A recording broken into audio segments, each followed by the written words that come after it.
Ya bastante permisivo he sido con ustedes esta semana, así que no se pueden.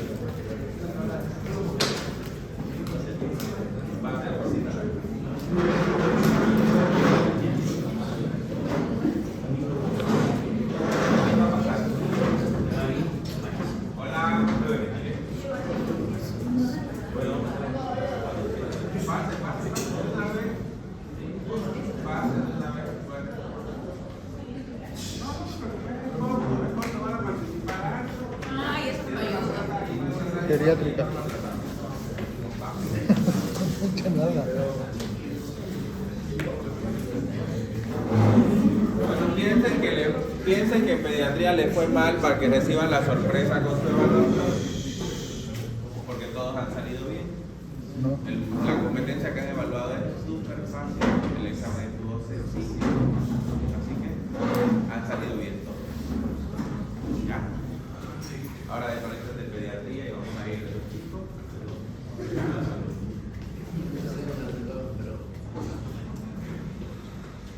Buen día. Buen día. Bueno, no. Buen día, siempre es un buen día. Ya, bueno, a ver, vamos a hablar hoy día acerca de dos temas importantes que son frecuentes en la consulta y que nosotros tenemos que saber lo mínimo suficiente, por lo menos, para que nuestros pacientes que acudan a la consulta tengan una idea de qué es lo que van a hacer.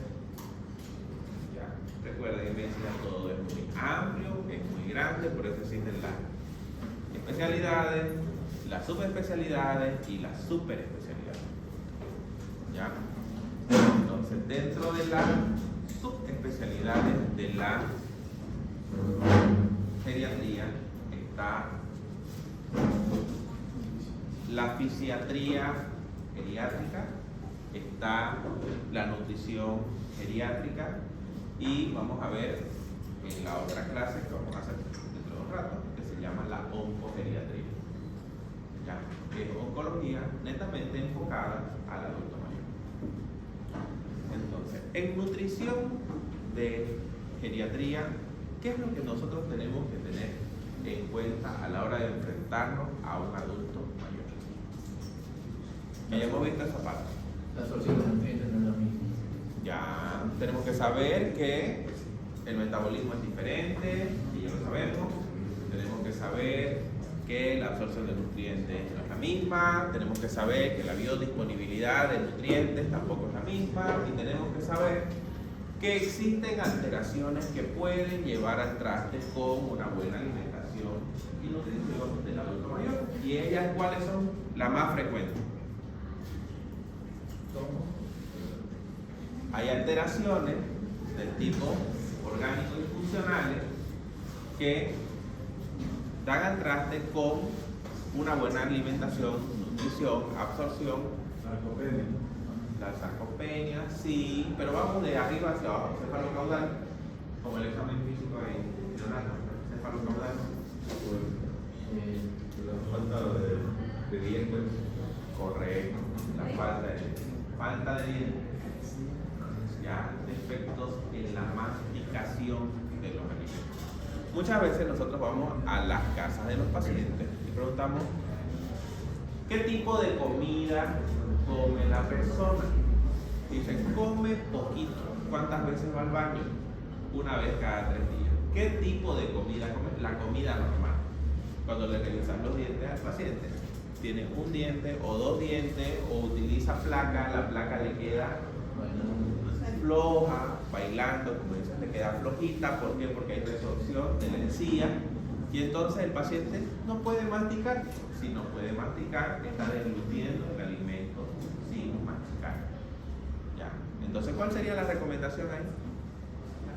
Iniciar dieta más blanda. Por ejemplo, si el paciente tiene 95 años, ¿ya? Tiene una resorción ósea y una resorción de la encía, que las encías son unos filitos que ninguna placa va a fijar. ¿Ya lo que tenemos que hacer? Suavizar la dieta, alimentación suave, no licuada.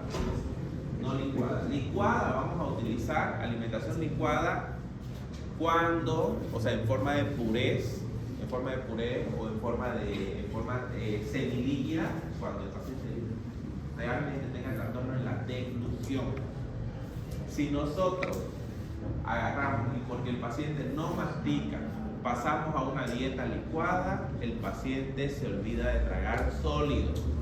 Recuerden que el cerebro, cuando tenemos 6 a 7 meses de nacido, pediatría, empezamos el proceso de alimentación complementaria. Y en la alimentación complementaria, ¿cómo empezamos a introducir los alimentos?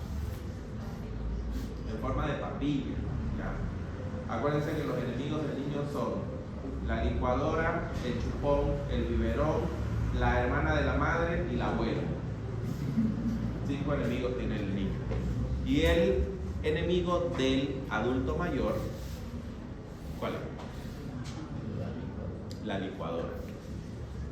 La licuadora. Si nosotros, el niño empieza a aprender a masticar, empieza a aprender a deglutir semisólidos y también empieza a explorar las texturas. En el adulto mayor, si nosotros empezamos a dar licuado, el cerebro olvida la sensación de deglutir semisólidos, de deglutir sólidos y olvida las texturas. Cuestión de que por X o Z causa viene alguien y le dice: no le vas a dar licuado, dale en forma de puré triturado con un tenedor. Empiezan a sentir la textura, por ejemplo, de la papa, y el reflejo del nauseoso se activa y el paciente no puede comer. Ya, eso es un dato para que lo tengan en cuenta.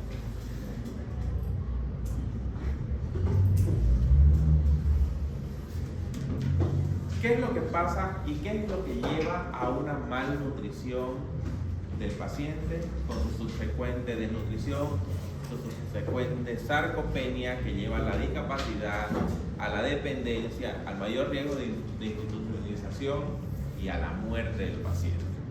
Primero, déficit en la ingesta.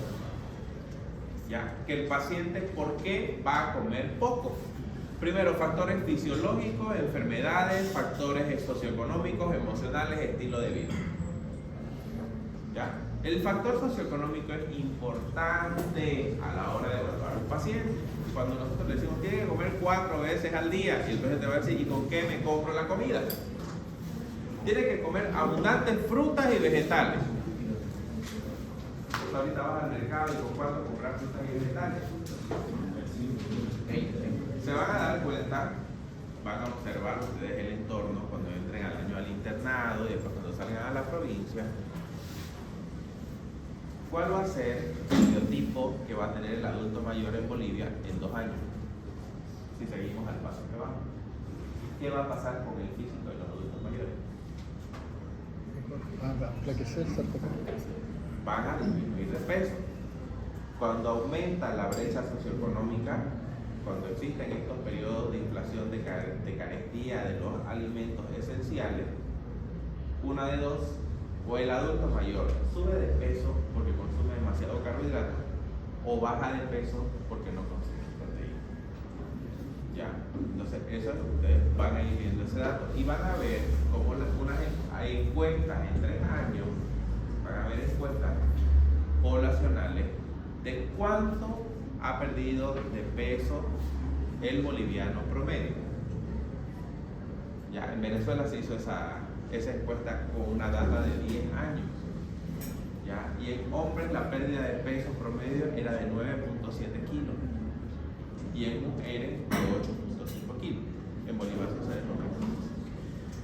Problemas digestivos, disfagia, enfermedades y fármacos en cuanto a mala absorción, que también lleva una ingesta inadecuada. Aumento de necesidades por aumento de gastos, enfermedades, estrés catabólico, estrés psicológico y fármacos. Estos factores van a llevar a que el paciente esté malnutrido. ¿Ya? Malnutrido no es lo mismo que desnutrido. Esa malnutrición va a tener un balance nitrogenado negativo, lo cual va a llevar a que el paciente pierda peso, va a disminuir el gasto energético total y va a disminuir la actividad física porque el paciente no tiene energía para moverse. Por otro lado, el balance energético negativo que tiene la malnutrición hace que nosotros perdamos masa muscular. Y si perdemos masa muscular, dejamos de movernos. La velocidad de la marcha cuando hay sarcopenia, ¿aumenta o disminuye? Disminuye. El paciente tiene dolor. ¿Ya? ¿Por qué? Porque no hay sostén de las articulaciones. Y esas articulaciones tienen su daño producto al paso del tiempo, producto del trabajo que ha tenido el adulto mayor anterior. Cuando nosotros somos adultos mayores no nos vamos a ver nada porque hemos trabajado muy poco pesados, a diferencia de los que tienen ahora 70, 75, 80 años, que en su gran mayoría tuvieron trabajos pesados cuando eran jóvenes. Y aparte de trabajos pesados, mejor o peor, hay los dos extremos. O tuvieron mejor alimentación, una alimentación más sana, o tuvieron una alimentación sana pero deficitaria. En cambio, nosotros vamos a tener una alimentación súper deficitaria y poco saludable. Todo esto va a llevar a que el paciente tenga una discapacidad en algún momento y sea un paciente dependiente. Entonces, el factor nutricional es fundamental porque, por ejemplo, cada cuánto nosotros deberíamos indicar y desde qué edad deberíamos indicar una densitometría ósea. ¿Desde qué edad?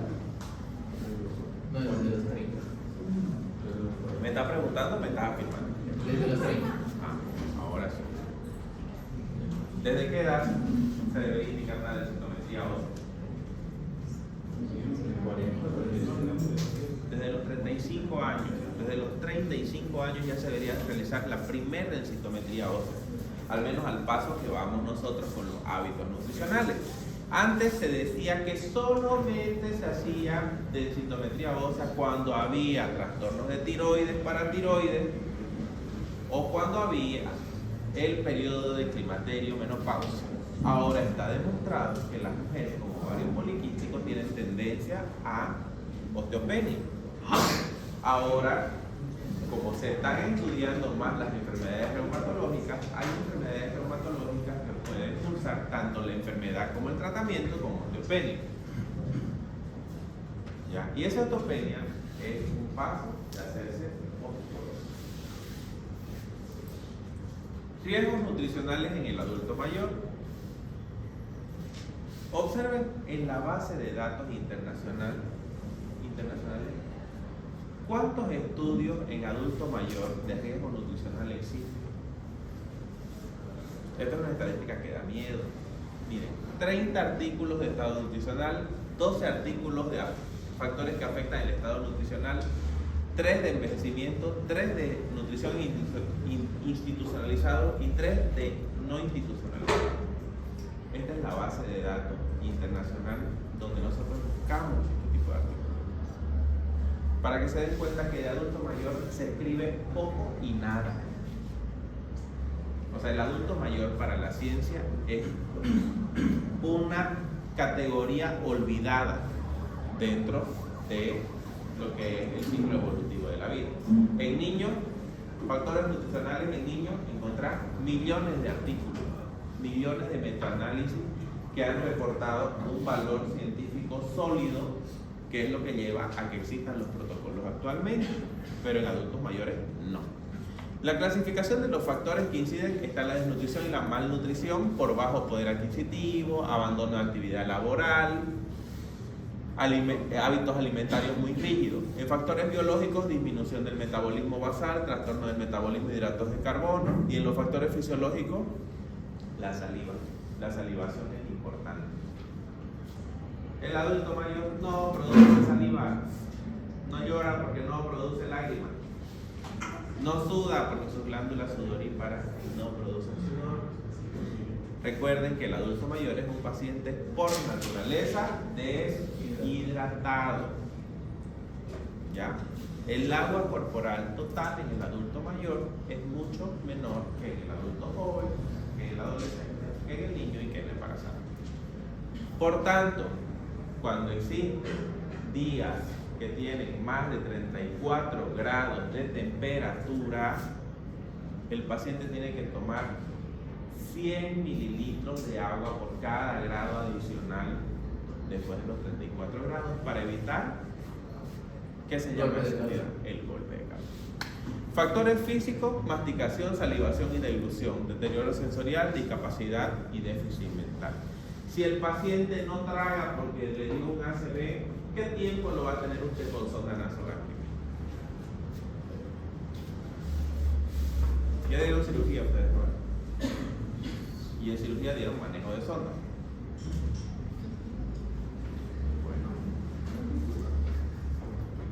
En cirugía se da, hay un capítulo interesante que se llama manejo de sondas enterales.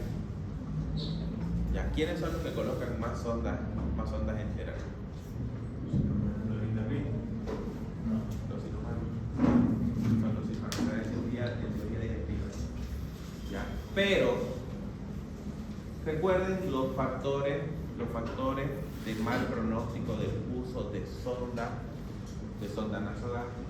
¿Cuáles son las complicaciones de la sonda nasogástrica? Que entre a pulmón. No, una vez que ya está colocada en el estómago, todo bien. Yo he visto sonda nasogástrica en senos frontales, por si acaso. La contaminación e infección de la sonda. La contaminación, la broncoaspiración, la neumonía, el colapso si está mal colocada, o sea, todos los factores que tienen que ver con la colocación, con la técnica de colocación de la sonda y después con las complicaciones propias de la sonda.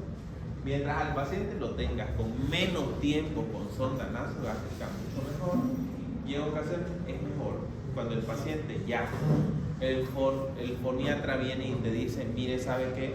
El paciente no va a deglutir. No va a deglutir. Cuando ya se ve que afectan el habla, afectan la musculatura también del esófago, afectan la deglución. Y si el paciente no deglute, hay pacientes que entran en rumiación, que pareciera que están comiendo, pero están con el bolo alimenticio en la boca todo el tiempo. Y eso también sucede cuando hay demencia, cuando hay deterioro cognitivo moderado a grave. Y la rumiación es uno de los factores de riesgo importantes para el desarrollo de neumonía broncoaspirativa. ¿Ya? Pacientes que hacen bronconeumonía a repetición, adultos mayores, vean si tragan. ¿Ya? Manejo de la sonda nasogástrica, máximo 3 meses, máximo, con todos los cuidados. Ahí hay que hablar con la familia y valorar si el paciente no tiene un cuadro que va a revertir, que no mejoró, que con la fisioterapia para que el paciente degluta no va a deglutir, hay que valorar gastrotomía.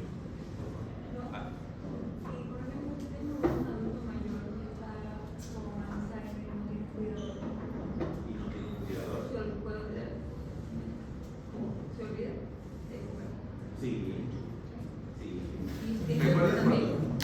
Recuerden cuando nosotros estamos viendo, cuando nosotros estamos valorando las actividades de la vida diaria, de la evaluación didáctica integral, si come, si se viste, si sale solo, cuando ya nosotros valoramos eso, y esa es una señal de riesgo. Si el paciente no tiene cuidador y el paciente está comiendo poco o se niega a comer o se olvida las horas de comer, el paciente va a tener un atracón después de eso. ¿Por qué? Porque las necesidades van a ser mayores y el paciente va a comer lo primero que encuentra. Ahí vienen los atragantamientos, ahí vienen los accidentes que ocurren en el hogar o una hipoglicemia que atrasen con la vida del paciente por no comer. Y se desmaya. Por inanición. Como está solito, puede fallecer por hipoglicemia. ¿Ya? Y la sonda, pues, cuando se administra, puede ser a autoadministración o sí o sí es Cuando hay un estado cognitivo adecuado, puede ser autoadministración. La sonda Incluso las gastrostomías pueden ser cuando hay cáncer de esófago en adultos mayores y se retira el esófago, se quita y se hace una gastrostomía, y el adulto mayor es funcional, se prepara sus alimentos, sabe su suplementación, puede administrarle el virus. En personas jóvenes han visto en TikTok todas las personas con ostomías que tienden a viralizarse. Hay un caso de una chica que tuvo cáncer de laringe, tuvo cáncer de esófago, tuvo cáncer de estómago, tiene una yeunoctomía, tiene una yeunoctomía con una colostomía. No sé si es la misma, pero hay otro que está permanentemente con alimentación para entrar. No sé si será la misma. Puede ser. Hay varios casos que he visto. Les voy a pasar los perfiles. Ya, entonces cambio en la composición corporal. La sarcopenia. No nos vamos a cansar de hablar de sarcopenia, porque la sarcopenia lleva al paciente a fragilidad, aumento de la morbimortalidad, reducción de masa muscular, aumento del tejido graso sobre el tejido muscular, reducción del metabolismo basal y reducción de las necesidades calóricas de 2.700 a 2.100 kilocalorías. Si hay disminución del músculo, va a haber disminución de la ingesta, de las necesidades. El paciente va a comer menos. ¿Ya? Van a haber cambios en los centros de saciedad y hambre a nivel del sistema nervioso central, que es lo que deberíamos tener mucho, ¿no? Que esos cambios desde ahora para que no comamos tanto. Salud bucodental, dentadura en mal estado, prótesis mal adaptadas, mala oclusión, presencia de enfermedad periodontal y dificultad para la deglución. Esa señora de abajo podrá alimentarse con regularidad. Para nada, está súper tierna la imagen, pero para nada, no podemos romantizar esto. No podemos romantizar algo que la va a llevar a una desnutrición. Está muy bella la imagen, muy cariñosa, muy sensible cuando lo vemos de esa manera, pero cuando vemos de manera clínica la situación, se va a desnutrir. Se va a desnutrir. Y debería existir un programa en el país de prótesis dental para adultos mayores. Porque viene un político y te dice, no, prótesis para 10, viene el Rotary, no, 20 prótesis, vienen los otros, 10 prótesis. ¿Y cuántas son las necesidades que existen? Ya las generaciones más jóvenes han tenido un poco más de responsabilidad con el tema de la salud oral, pero a esas edades ir a un dentista, ¿cuánto costaba? Hoy ibas a un dentista, resolvías un problema de 20 que tenías, resolvías el que te dolía. Y el resto, todavía nuestros abuelos no tuvieron dientes jóvenes. A los 30 años la persona ya estaba sin dientes.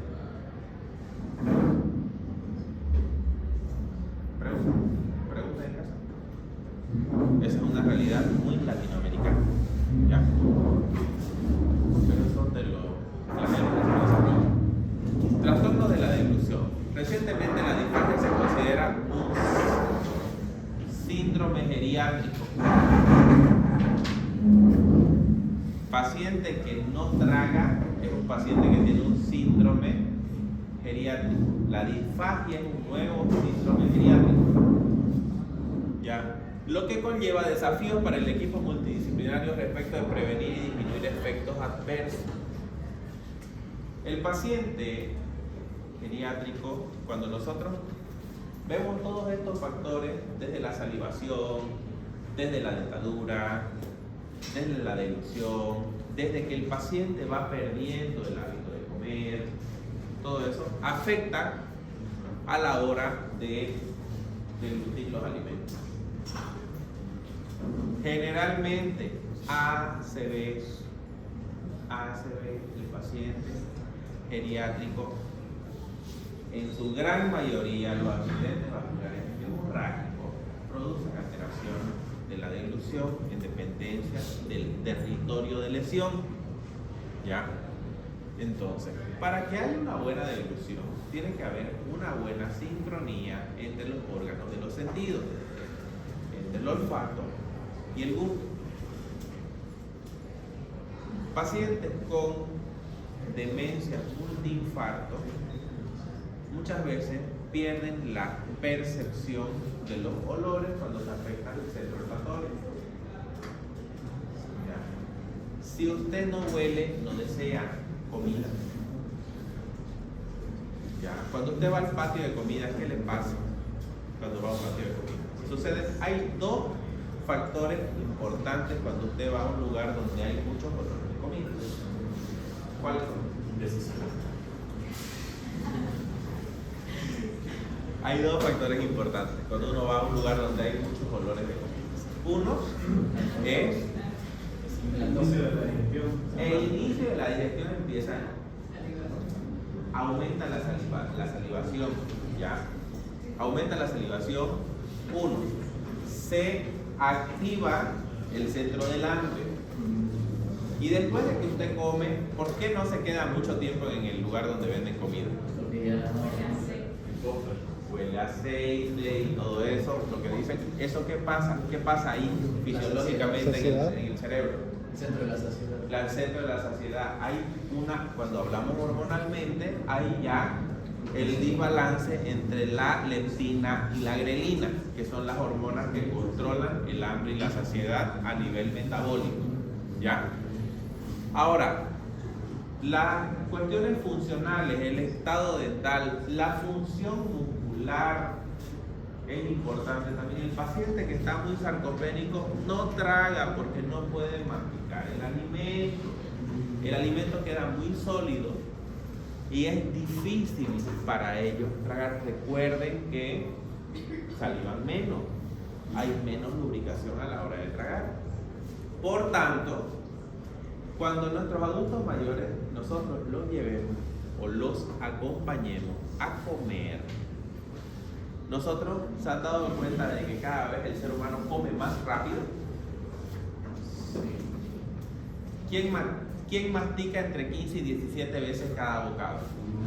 Cabello. Nadie, ¿no? Diverticulitis, diverticulosis, enfermedad inflamatoria intestinal, gastritis, cáncer de colon subsecuente por no masticar bien la comida. Por tanto, ni bien lo remojamos el bolo alimenticio para adentro y viene la otra cucharada, ¿no es cierto? Sí. Entonces nuestros adultos mayores tienen que comer lento. Tienen que comer lento. Tienen que tener siempre un líquido a mano.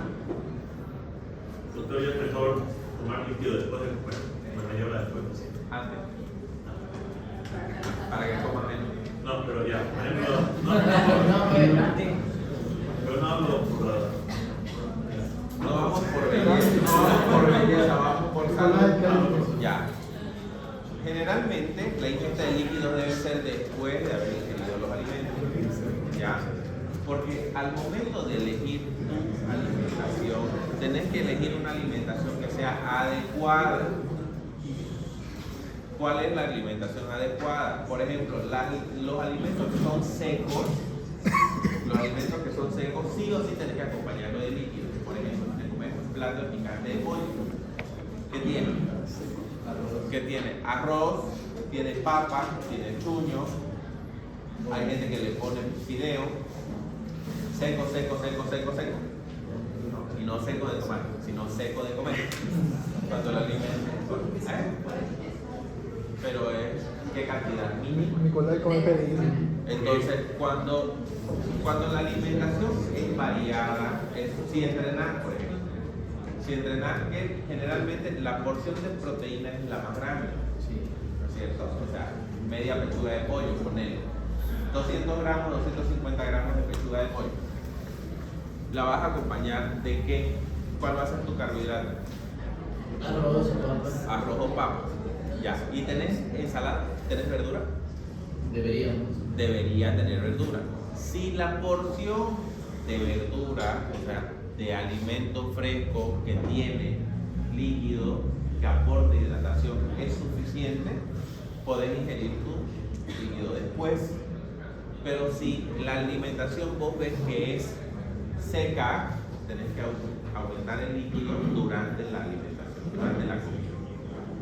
Lo ideal es antes, para que no comamos tanto. Pero si hay estas particularidades, ya podemos hacerlo durante, podemos hacerlo después. Yo siempre tuve la costumbre de decir, yo nunca tomo nada. Ajá. Y recién cuando termino el plato ya me seco un trago azul. No está mal. Pero es el mismo plato. Claro, no está mal. No está mal. Come croquetas. No está mal, pero hay que ver el tipo de comida que vas a ingiriendo. ¿Ya? Entonces, en la deglución también intervienen factores sensoriales. ¿Ya? Hay pacientes que se rehabilitan, por ejemplo, las enfermedades neurodegenerativas, la esclerosis lateral, la esclerosis múltiple, la corea de Huntington. Conocí un paciente con corea de Huntington el otro día, una familia de cotoca completa. ¿Todos tenían Corea? ¿Ah? Todos tienen corea. Las atiende el doctor Alejandro Peralta en japonés. La ataxia espinocerebelosa tipo 2 produce estas enfermedades neurodegenerativas, producen disfagia de tipo sensorial, que con la rehabilitación, con la plasticidad cortical, porque el cerebro nunca deja de aprender, vuelven a aprender a deglutir cuando están rehabilitados. Que en las enfermedades neurodegenerativas, uno de los factores de mal pronóstico es que el paciente deje de tragar. ¿Ya? Entonces, la elasticidad de los tejidos también es importante. Recuerden que por la inmunosenescencia hay cómo tienden a ser los tejidos más Compacto. Rígido. rígidos. ¿Ya?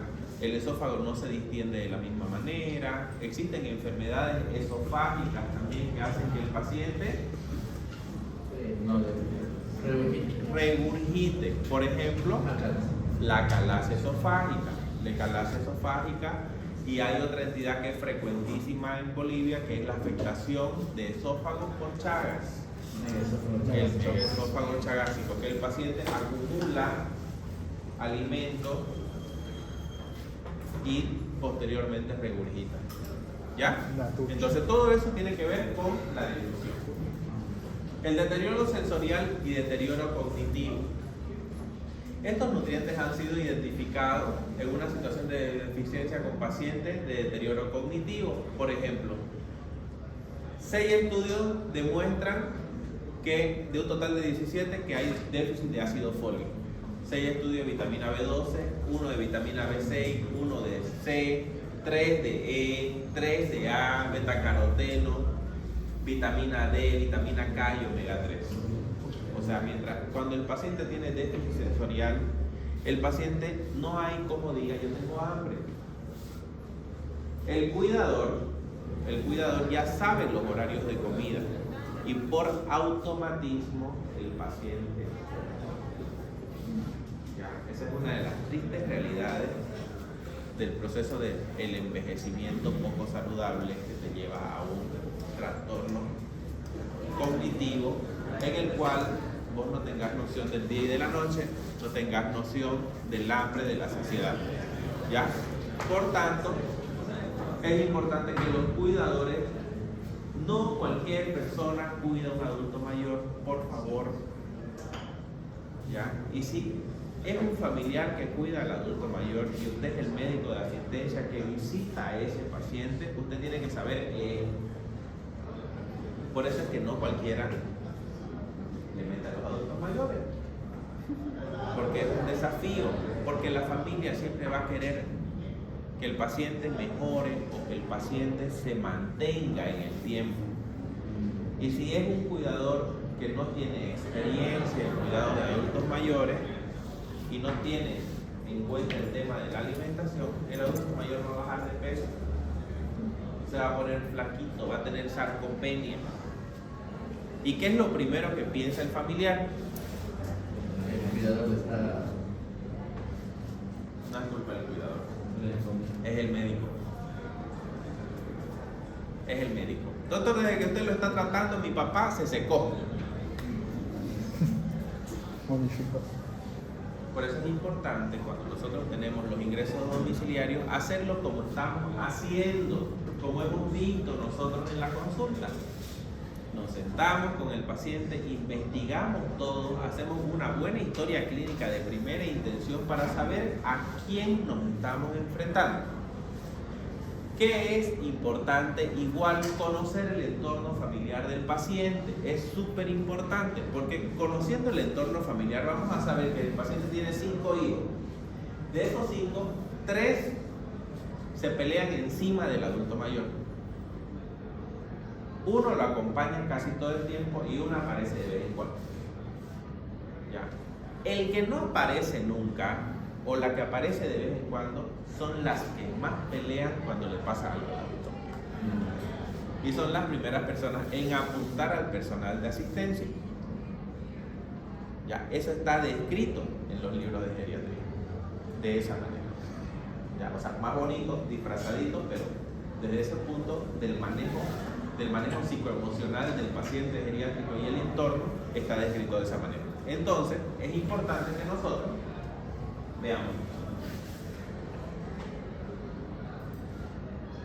tipo de alimentación y requerimientos nutricionales. En hombre, 2.000 calorías al día, 2.000 a 2.400 en el moderadamente activo y 2.400 a 2.800 al activo. Entonces, los requerimientos nutricionales del adulto mayor que se mueve, que camina, que hace todo como una persona adulta joven, como por ejemplo el paciente de la doctora Valverde. El paciente de la doctora Valverde come mejor que nosotros, se alimenta mejor que nosotros. Mejor que Alejandro. Ajá. Se alimenta mejor que nosotros, el señor de la sentadilla y de las planchas. Se alimenta mejor que nosotros, tiene mayor gasto de calorías que muchos de nosotros, porque el señor camina todos los días 1,5 kilómetros, hace ejercicio en su casa mientras nosotros estamos en la computadora. Mujeres 1.600, moderadamente activas 1.800 y de 2.000 a 2.200.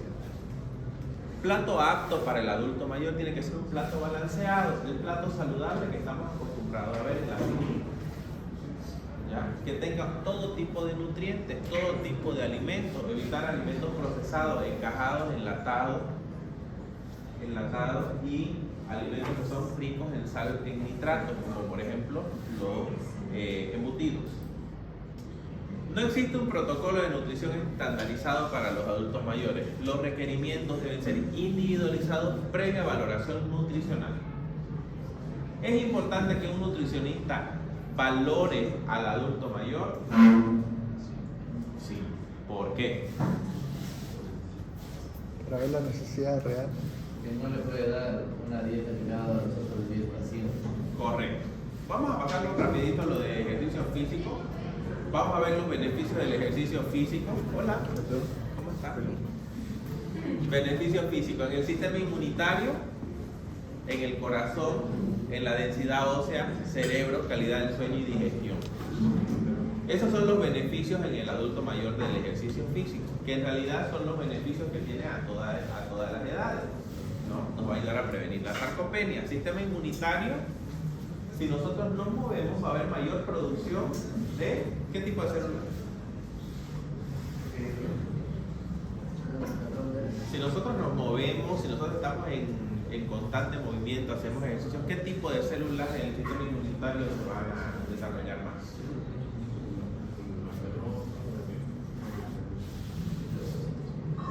¿Quiénes nos defienden? Linfocitos T. Ahora sí, los linfocitos T.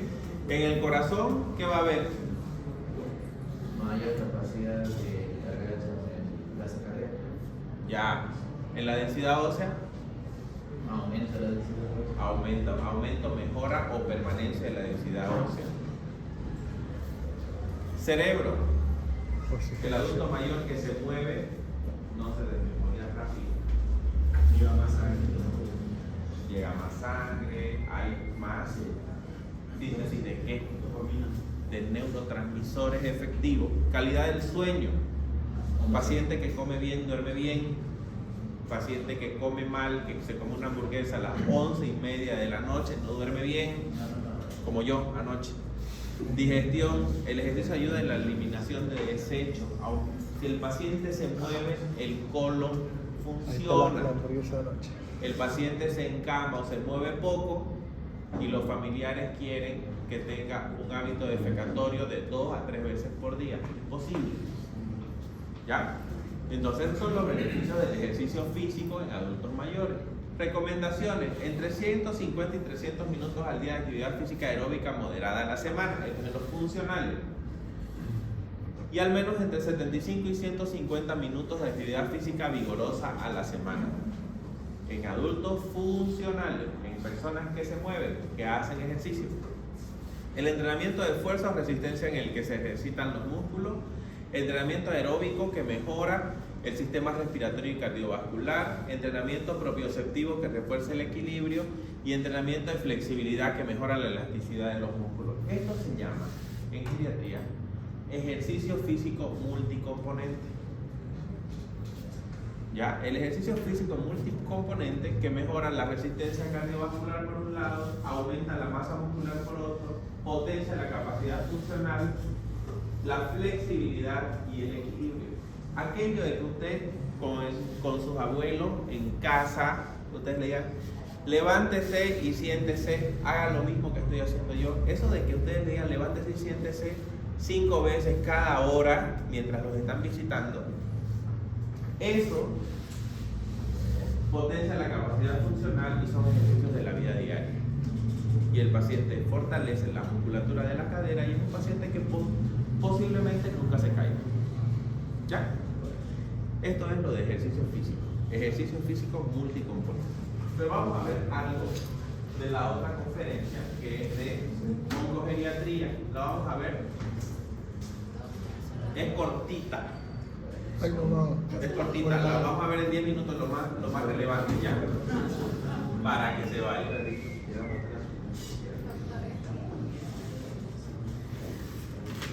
¿O quieren que las enlacemos las 3 la próxima semana? Sí. Online. O la damos online esta un día que ustedes deseen. A ver, yo lunes, martes no puedo. Jueves y viernes tampoco, tendría que ser miércoles en la noche. ¿Ustedes pueden el miércoles? Sí, en la pero noche? es 10 minutos de ahorita. ¿Pueden o no pueden? Pero son 10 minutos. No, sabemos lo más importante. Porque recuerden que los que se han atrasado son ustedes, no yo. Ya. Una vez, entonces lo vamos a ver. Ya quien quiera el miércoles me escribe y hacemos una. Mira, Nacho, ¿te sientas como es? Observen cómo es el espectro de los años en el ser humano. Desde lo que no les gusta hasta lo que les encanta. No les gusta pediatría y les encanta geriatría, ¿no? Entonces, este es el espectro de los años y este es el espectro del cáncer. El espectro del cáncer o el espectro oncológico empieza desde la detección temprana, desde la prevención. Los estadios iniciales, la curación cuando existe, los estadios avanzados, la terapia tumoral paliativa, la fase terminal y la muerte del paciente. Ya, si se dan cuenta, es al revés. Ya, pero generalmente, ¿quién se espera que muera primero? ¿Cuál es el ciclo de la vida? ¿Quién se va a morir primero? El adulto mayor. ¿Y quién se va a morir primero de cáncer? Teóricamente debería ser de esa manera. Pero vemos que como existen fallas dentro de las primeras etapas, puede suceder en cualquier edad y no necesariamente siga el espectro de la edad en el ser humano. La población mundial envejece, aumenta la prevalencia, la incidencia de enfermedades asociadas a la edad, entre ellas el cáncer. Incidencia del 50% de cáncer con el aumento de la edad poblacional y es responsable del 70% de las muertes. Los síndromes geriátricos en pacientes oncológicos, las herramientas y el estado funcional nos ayuda a estimar la probabilidad de desarrollar efectos asociados al tratamiento médico.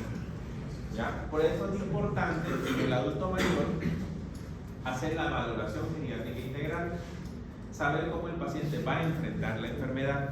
¿Ya? Las formas de presentación del cáncer en adultos mayores, como todas las enfermedades, no siempre es de la misma manera que en el adulto joven o en el niño. Muchas veces en el adulto joven tiene dolor abdominal, tiene disminución de peso, tiene fiebre por las tardes. Simplemente el adulto mayor, la cuidadora, cuando vos fuiste y preguntaste cómo está haciendo la caca, te dice, hace una semana me he dado cuenta que está haciendo caca negra. O simplemente cuando haces los estudios de rutina, encontrás que el adulto mayor está con hemoglobina en 7 y a estudiar, porque no tiene ningún síntoma. O hay un desbalance hay un descontrol en sus cifras de glicemia, en el cáncer de páncreas, de cabeza de páncreas. Son diabéticos que se mantienen entre 120, 130, 140 con una sitagliptina de 50 y un tratamiento de mantenimiento y empiezan a hacer de 500, 400, 700 síndromes hiperosmolares y cuando busca cáncer de cabeza de páncreas. ¿Ya? Entonces la forma de presentación es atípica también en el cáncer, en el adulto mayor. Difícilmente encontrar, por ejemplo, en los cánceres oncohematológicos, difícilmente encontrar una leucemia linfoide aguda. Vas a ir más a las crónicas, a las que el paciente viene manejando 12, 13, 11 de hemoglobina, pero al siguiente año tiene 9, tiene 8, tiene deterioro cognitivo, tiene discapacidad, tiene sarcopenia, es un anciano frágil. Y cuando lo estudias, te das cuenta que el paciente tiene una leucemia. ¿Ya? Y las leucemias, a cualquier edad, no tienen buen pronóstico. Ya, en el adulto mayor sí hay respuesta en algunos medicamentos, con algunos fármacos más de tipo paliativo, pero hay respuesta, más que en los estadios iniciales, en los tipos de cáncer relacionados con la edad madura. Hay aumento de incidencia de cáncer de estómago, colon, pulmón, mama, próstata, vejiga, cerebro, linfomas, leucemias y el melanoma. Recuerden las neoplasias de piel, que cuáles fueron las que dijimos que eran circunscritas, que con exéresis el paciente mejoraba y se acababa. ¿Cuál era? Carcinoma espinocelular y vasocelular.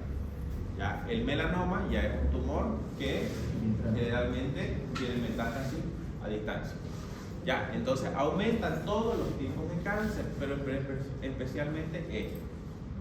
La interrelación entre la edad, entre la geriatría y la oncología, la geriatría ya ustedes saben que estudia la biología del envejecimiento, la demografía, la valoración geriátrica integral, síndrome geriátrico, multimorbilidad, fragilidad y el cuidado a largo plazo.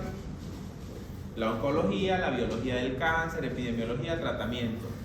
Y ambas, la interrelación lo que va a hacer es la detección, el diagnóstico, la farmacología, la medicina paliativa y los aspectos éticos y jurídicos de la atención en oncología. Y aquí se ven mucho los principios éticos de qué es lo que voy a hacer para que mi paciente mejore, qué hago, qué no hago, y también las voluntades anticipadas, qué el paciente quiere para sí mismo. La relación entre fragilidad y cáncer en el adulto mayor. A diferencia de algo, aquí se agrega algo al concepto, ¿ya? Y es las complicaciones severas de la administración del tratamiento médico de cáncer, lo que se traduce en un aumento global de la mortalidad. Muchas veces los adultos mayores fallecen por reacciones adversas medicamentosas, ¿ya? Por interacciones medicamentosas, reacciones adversas o toxicidad de la quimioterapia. ¿Por qué realizar la valoración geriátrica? Porque es un proceso diagnóstico multidimensional y multidisciplinar diseñado para identificar problemas clínicos, funcionales, socioafectivos y psíquicos, y permite detectar situaciones de pobre supervivencia en el paciente. Cuando hacemos la evaluación geriátrica integral, vieron los test. Si tenemos un adulto mayor que está severamente desnutrido, un adulto mayor que está con deterioro cognitivo severo y que asociado le detectamos una neoplasia de vejiga, Muy bajo. lo vamos a meter a una quimioterapia, lo vamos a someter a radioterapia. Para eso nos sirve la valoración geriátrica integral, porque nos va a detectar situaciones del pobre supervivencia. Eso no quiere decir que nosotros no vamos a hacer nada y que vamos a seguir a la arcaica de que lléveselo a su casa que descanse. Ya en la generación nuestra no existe eso de lléveselo a su casa que descanse. Vamos a hacer el acompañamiento del paciente con medicina paliativa para que el paciente tenga dignidad en sus últimos años de vida, o en sus últimos meses, o en sus últimos días de vida. Siempre el paciente tiene que morir bien. Recuerden eso, el paciente tiene que morir bien.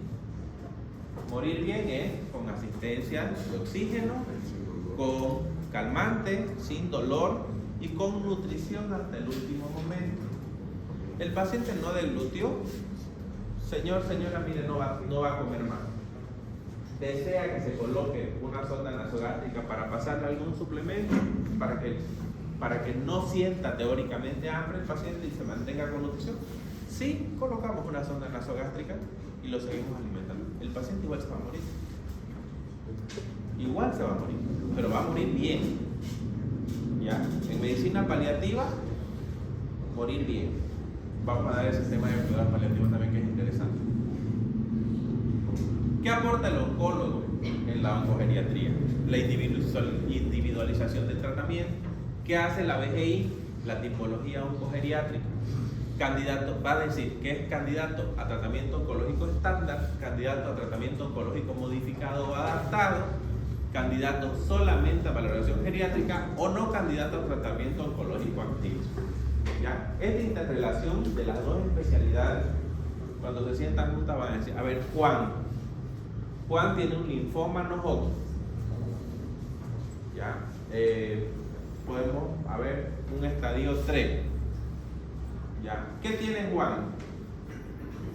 Tiene sarcopenia, tiene deterioro cognitivo moderado, pero tiene buen apoyo familiar, pero tiene cuidador 24 horas, pero hay posibilidades que con un esquema modificado de quimio el paciente mejore. Entonces, ¿qué vamos a hacer? ¿Qué hace el geriatra en ese momento? Mejora el estado general del paciente. ¿Ya? Buscan la nutrición antiinflamatoria, nutrición oncológica para el paciente, mejora el estado de la sarcopenia del paciente e iniciamos tratamiento en un mes, un esquema modificado. Esa es la interrelación que hay entre oncología y geriatría. ¿Qué se llama? Oncogeriatría. Las esferas a explorar en la valoración geriátrica: esfera funcional, que es la que hemos hecho, esfera mental, esfera social, nutricional, comorbilidad, síndromes geriátricos y polifarmacia. Como ven, en todas las interrelaciones que hay de geriatría se hace lo mismo. ¿Ya? Se hace lo mismo. Nos interesa saber de qué enfermedades padece el paciente, cuántos medicamentos toma, cómo está nutrido, si se mueve o no se mueve, si hay apoyo familiar y cómo está el estado funcional del mismo, si va a ser capaz de movilizarse, hacer sus actividades de la vida diaria o no, si es dependiente o no es dependiente. Factores que contribuyen a la decisión del tratamiento: el estadio del cáncer, la edad, la terapéutica, la función orgánica, el aspecto psicológico, la polifarmacia, la plata, la espiritualidad del paciente, la cultura, soporte social, la cognición del paciente, el estado funcional y las comorbilidades. Esto es en todos los pacientes. Esto no solamente es el paciente geriátrico. Lo que es el paciente geriátrico, como estábamos acostumbrados a mandarnos para la casa, tenemos que ya valorar todo esto para individualizar un plan de tratamiento. No es que porque el protocolo dice que para tratar una leucemia yo voy a utilizar cisplatino, vincristina, doxorubicina o la droga que sea por protocolo. En geriatría, recuerden, no existe protocolo, existe medicina basada en la persona. basada en el estado real que va a tener la persona de acuerdo a todas estas situaciones que tenemos que evaluar. La decisión del tratamiento, factores dependientes del paciente, factores dependientes del tumor y factores dependientes del tratamiento. En geriatría, los factores dependientes del tratamiento cobran una especial relevancia, no importancia, relevancia a la hora de decidir qué se va a hacer con el paciente. ¿Ya? ¿Por qué? Porque la eficacia demostrada en población anciana, la toxicidad esperada en población anciana no existe. No existe, no hay. La industria farmacológica no prueba en adultos mayores, excluye a los adultos mayores de los estudios para saber la efectividad de las drogas en cáncer. No hay ningún estudio en adultos mayores. Las recomendaciones para la oncogeriatría: la estabilización de comorbilidades, la intervención en síndromes geriátricos detectados, evitar la polimedicación, prevención y diagnóstico de efectos tóxicos de los medicamentos, control de síntomas y soporte nutricional. Lo que normalmente se hace en oncología. Pero en geriatría hay que ver nutrición y toxicidad. O sea, funcionamiento. Si tenés insuficiencia renal, estadio 4, no podés hacer quimio. Si tenés insuficiencia hepática, no podés hacer quimio. Y si tenés insuficiencia cardíaca con una fracción de eyección menor del 40%, no podés hacer quimio. La actitud es una pequeña cosa que hace una gran diferencia. Lo dijo Winston. Entonces pueden ir en paz. Vayan a descansar.